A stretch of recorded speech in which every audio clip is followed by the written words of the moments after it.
Hello friends, welcome to seek and grow. आज हम discuss करेंगे 4 आवर वर्क वीक। इस बुक में टिम बताते हैं कि कैसे हम अपनी जॉब करते हुए अपना खुद का बिजनेस स्टार्ट कर सकते हैं। यहाँ बुक वेल्थ को लेके हमारी जो सोच है उसको रीडिफाइन करती है। हम जनरली पैसों को वेल्थ से नापते हैं, मतलब अगर कोई इंसान हमसे ज़्यादा पैसे कमा रहा है तो हम उसे ज़्यादा अमीर मानते हैं और हमसे कम पैसे कमाने वाले को हम कम अमीर मानते हैं। और इस तरह का नज़रिया सही नज़रिया नहीं है। असल में पैसों का अमाउंट यहाँ नहीं बताता कौन कितना अमीर है। पैसों के अलावा दो और चीज़ें हैं जो किसी इंसान की वेल्थ की क्लियर इमेज बताती है, टाइम और मोबिलिटी। आज की टेक्नोलॉजी की दुनिया में केवल पैसे ही नहीं बल्कि पैसे, समय और कहीं भी कभी भी घूमने की आज़ादी आपको अमीर बनाती है। यहाँ बुक 4 पार्ट में डिवाइडेड है जिसे डील कहते हैं: डेफिनेशन, एलिमिनेशन, ऑटोमेशन और लिबरेशन। इस बुक में से मैं आपको कुछ बातें बताऊंगा। First, definition. इस पार्ट में हम बहुत सी चीज़ों को डिफाइन करेंगे। हमारे दिमाग में कुछ ऐसे अजम्पशंस आते हैं जो हमें आगे बढ़ने से रोकते हैं। First, retirement. रिटायरमेंट का गोल ही गलत है। सब लोग रिटायरमेंट पे इतना डिपेंडेंट को रहते हैं। अगर कोई ऐसा करता है तो उसका सीधा सा मतलब है कि उसने जिस तरीके से अपने लाइफ के साल गुजारे हैं उससे वो खुश नहीं है। इसके अलावा आप जब तक रिटायर होंगे तब तक इन्फ्लेशन इतना बढ़ चुका होगा कि आपकी लाइफ सेविंग की कोई वैल्यू ही नहीं होगी। और क्योंकि आपने अपनी लाइफ में इतना हार्ड वर्क किया है कि रिटायर होने के 1 हफ्ते बाद ही आप बोर होने लगेंगे। Second, mini vacation. बहुत सालों तक काम करने के बाद इंसान का मन करता है कि अब काम ना करे, और बहुत दिनों तक काम नहीं करे तो मन करता है कि कुछ काम किया जाए। इसलिए अपने करियर के आखिरी में हमेशा रिटायरमेंट लेने के बजाय अपने करियर के बीच में छोटे छोटे मिनी रिटायरमेंट लेना चाहिए। Third, money is not what you looking for.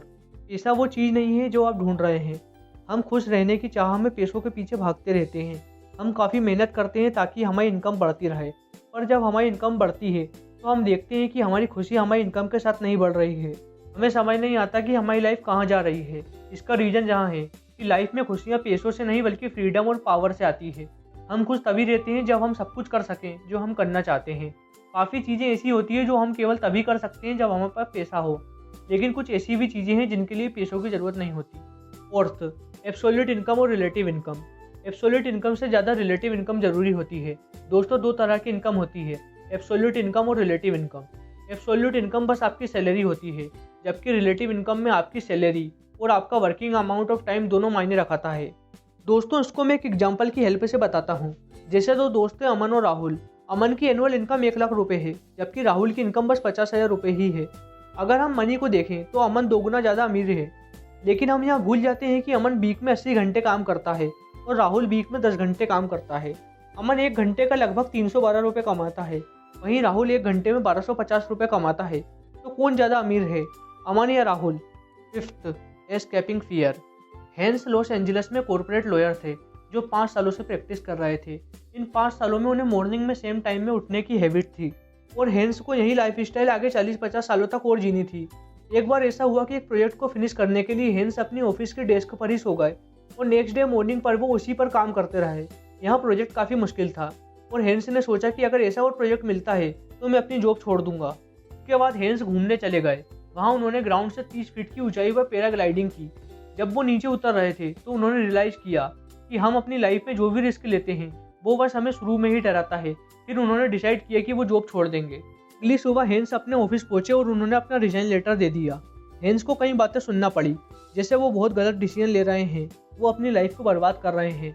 लेकिन हेंस को बस यहाँ पता था कि उन्हें जॉब नहीं करनी। हेंस को बस पीस ऑफ माइंड चाहिए था। हालांकि 1 साल बाद भी हेंस के पास कई जॉब ऑफर आए, पर वो अपना बिजनेस करना चाहते थे। उन्होंने अपने पसंद का बिजनेस किया और वो सफल हुए। इसलिए हमें जो डिसीजन काफ़ी डराने वाले लगते हैं असल में वो इतने डिफिकल्ट नहीं होते। Second, elimination. यहाँ डील की सेकंड स्टेप है। इसमें बताया है कि हम ऐसी चीज़ों को एलिमिनेट करते हैं जो हमारी लाइफ में ज़्यादा इंपॉर्टेंट नहीं है। First, selective ignorance.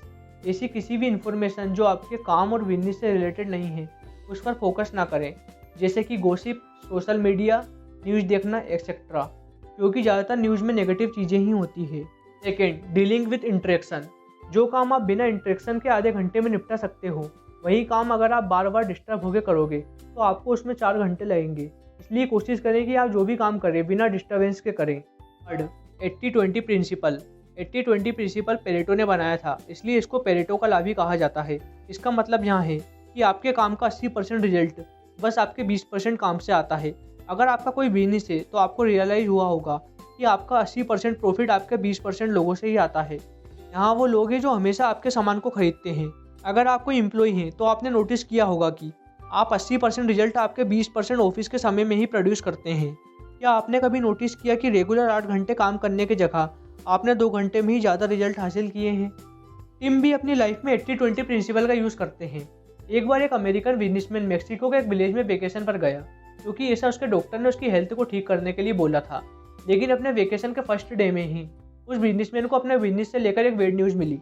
वो कुछ फ्रेश एयर लेने के लिए रिवर के पास चला गया। वहाँ उसने एक फिशरमैन को देखा जिसके पास एक छोटी सी बोट थी और उसने एक बड़ी मछली पकड़ी थी। उस बिजनेसमैन ने फिशर की तारीफ करते हुए पूछा कि तुम्हें कितना टाइम लगा फिश पकड़ने में? फिशरमैन ने कहा, बस थोड़ी ही देर।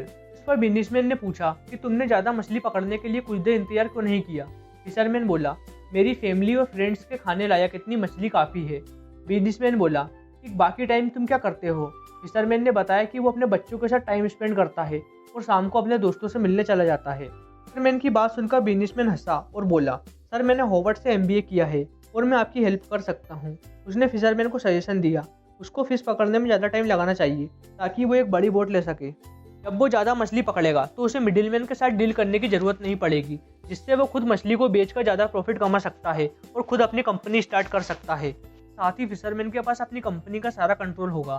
फिर वो चाहे तो अपना एक छोटा सा गांव छोड़कर एक बड़ी सिटी में भी रह सकता है। फिशरमैन ने पूछा, इतना सब हासिल करने में तुम्हें कितना टाइम लगेगा? बिजनेसमैन ने कहा, लगभग 15-20 साल।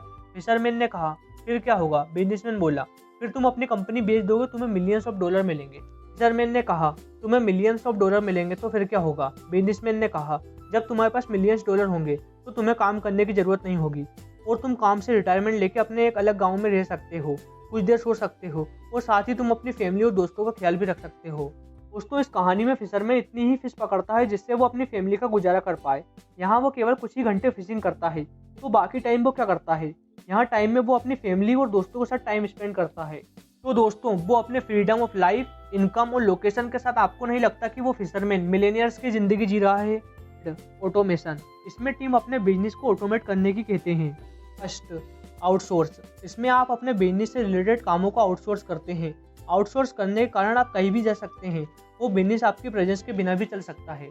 तो ऐसी और वीडियो देखने के लिए हमारे चैनल को सब्सक्राइब करें, हमारी वीडियो को लाइक करें, शेयर करें, जिससे इन्फॉर्मेशन और लोगों तक पहुंचे। आप हमें ट्विटर और इंस्टाग्राम पे फॉलो कर सकते हैं, जिसके लिंक डिस्क्रिप्शन में दिए गए हैं। Thank you.